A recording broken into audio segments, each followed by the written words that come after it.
So the folks over at ESPN are saying that Wemby's going to want out sooner than later. Let's talk about that, Spurs fans. Go, Spurs, go, 'cause the Giants stink. What is up, San Antonio Spurs fans? Welcome to TSR Sports, TGIF. I caught this article on the San Antonio Current this morning. Social media on fire over ESPN speculation. Wemby wants out of San Antonio. All right. While I'm going into this article, drop a comment down below. Do you think ESPN is completely cuckoo? Or do they make some good points? Hit the thumbs up to export the channel. Subscribe to become part of the best darn Spurs community on YouTube. That's right, I said it, because you guys are awesome. Let's get into the article. San Antonio basketball fans' social media accounts lit up after ESPN commentators speculated that Spurs superstar Victor Wembanyama is tired of losing and may request a trade. Funny, I didn't hear about this at all until today, but let's move on. Victor is Victor. Victor is ready to win, Shelbourne said of ESPN. I know the Spurs have this idea that they're going to take 2 to 3 years and find the right core, and they're all going to be on the same timeline. But I don't know how patient Wembanyama is going to be because when I watch him play, that man is competitive. He wants to win, and I do agree. He is very competitive on the floor, clearly wants to win. As we move along in the article, she gives Wemby a year until he requests a trade, adding, I don't think he wants to sit here at the bottom of the lottery standings. A year?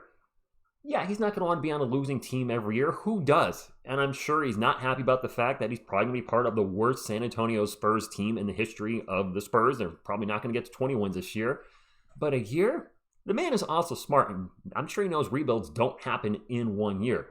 But he's also not going to want to be in a rebuild next year, and the year after, and the year after in his rookie contract. And at that point, he may be requesting a trade. I don't see any of that happening. The Spurs are too smart. Hopefully too smart to screw this up, because somehow they do screw up this rebuild and Wemby leaves San Antonio, our franchise is in a lot of trouble when you look at the Kawhi situation, and if you add Wemby to that situation, it would not be a good look. You know what? I don't think any of that's going to happen. However, Kendrick Perkins did agree. Of course he did. Look, for the first time, the pressure is on Greg Popovich and the San Antonio Spurs. They better get the pieces around him because the kid is different. He's thinking differently as an old soul. He's about winning now. He's not trying to lose. Well, who is trying to lose? And, he is trying to win now. If we're being realistic, Wemby's career is not going to be like that of a LeBron James. He's probably not going to play 20 years in the NBA. Might not even make 15. My thought is I could see him retiring anywhere between the age of 30 and 35. Simply because history shows us that players of his size just don't have really lengthy careers in the NBA. Hopefully he's an anomaly and he proves that stat wrong, but so far, take a look around. Yao Ming, Ralph Sampson, and the list just goes on and on and on and on. Anyway, Express News columnist Gary Clark pointed out in a tweet that analysis said the same thing about Spurs legends David Robinson and Tim Duncan at the start of their careers. 35 years later and 5 championships later, and they still can't comprehend that a superstar may want to spend their entirety of their career in San Antonio and never leave the city. This is true. Good point. Very good point. Let's move along in the article, my friends. Express News Sports writer Tom Petrini said, they're mostly saying that Wembanyama's talent means the Spurs should accelerate the timeline and acquire talent, which is fair, and yes it is. Less fair to imply that Wemby himself is impatient or that San Antonio isn't going to get any pieces because they didn't trade for Damian Lillard immediately. Lillard doesn't fit the timeline. Yes, it'd be great for a few years, but I get why the Spurs didn't make a play for him, and he probably didn't want to come here. I would think Dame at this point in his career wants to play for a contender immediately. Trae Young, of course, is coming up in talks a lot. If Trae Young came into the Spurs and we get a top 3 pick, is that enough? If we draft Sarr or Rasashe and bring in Trae Young, is that enough, Spurs fans? I don't know. If it happens, I'll root for our guys, but I just don't know. Almo Sportscast host Mike Jimenez weighed in, said he doesn't trust what Wembanyama tells the media, adding that the rookie's recent body language suggests he's unhappy with the Spurs. I am saying that I don't trust any athlete on what they say unless they're being blunt like DeJounte Murray was, blunt like Draymond Green. They I can trust. Anyone else, it doesn't matter. If it's Kelman, Demasel, Victor Wembanyama, I don't believe anything that they say to the media. Ouch. All right. Wemby's body language, I will concede that. At times, he certainly does not look happy on the bench. You can see it in his face. Not happy with the losing, and I get it.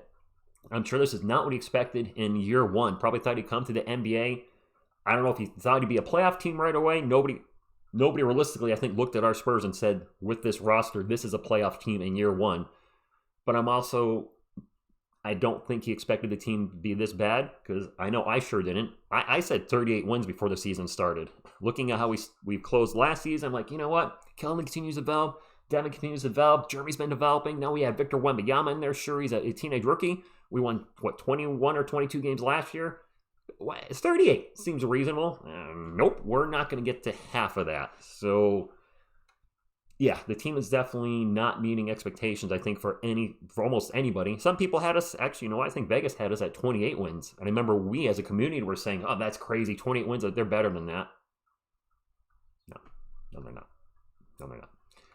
Debate about whether Wembanyama is happy in the Alamo City isn't likely to fizzle out anytime soon. Earlier this season, Wemby checked himself into a game without seeking the approval of coach Greg Popovich, and the rookie has appeared frustrated on the court at times. Wemby told reporters that fellow Frenchman Rudy Gobert has managed to find so much success in Minneapolis because he's not here by himself and is instead surrounded by talented players. I honestly don't remember him saying that. Ouch. That's ouch. Finally, Brian Warhurst said he's trying to win a ring ASAP. Sure, everybody is, but I think Victor is going to be my take. Probably that process is going to need to be accelerated a little bit, not rushed, but accelerated a little because the likelihood of having a 15 to 20 year career is not good. And we'll close with time will tell just how patient Wemby is willing to be as he chases that prize. All right, finally, my 2 cents to wrap everything up. I was getting my 2 cents along the way. This is not something I would worry about now. This is all just, ESPN doing their ESPN things.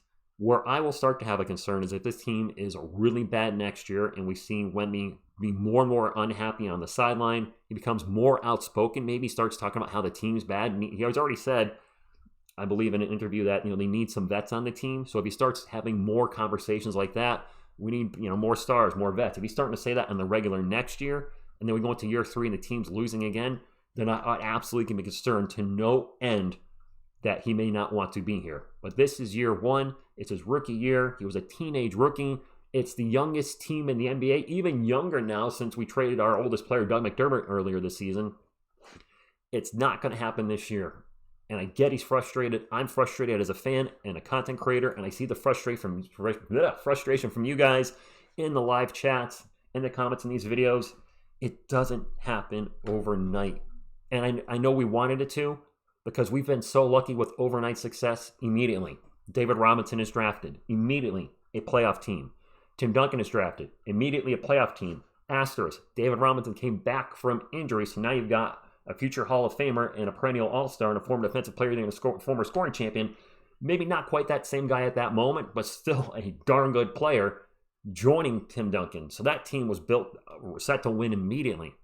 This team's not set to win. It's not set to win right now. It's clearly not. Look at our starting lineup. I root for all our guys. I love this team. Jeremy Sohan, up and down. I don't know what to get from him on any given night. Amazingly inconsistent right now. Trey Jones. I like Trey. Don't feel as a starter in the NBA. And lately, I don't know what's happened with him. I think he scored like 8 points in his last 3 games. Took like 1 shot last night.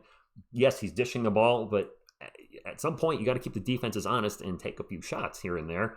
And then Julian Champagnie, not a starter period for any team in the NBA at the moment. Hopefully, proves me wrong. He's on a nice contract.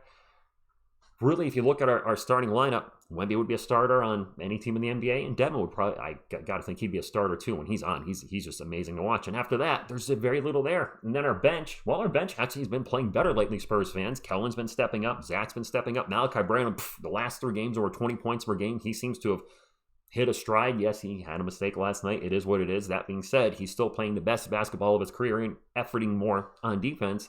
But this team still has a lot of holes. We have a ton of picks coming up. Will we use some of those picks to bring in Trae Young? I guess that's a big question in the offseason. Trae seems like he wants to play with Wemby. He's always giving him praise.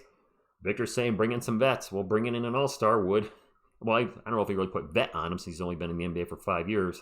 That would be a huge boost to the offense. A negative on the defense for sure.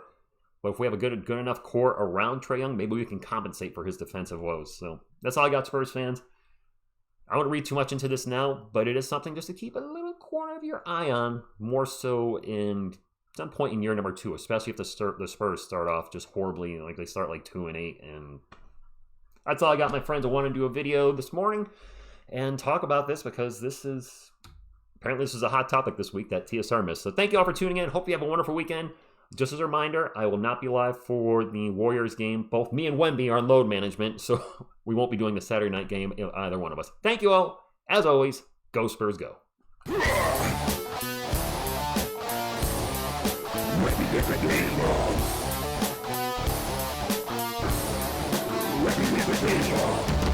then you pass it to Wemby.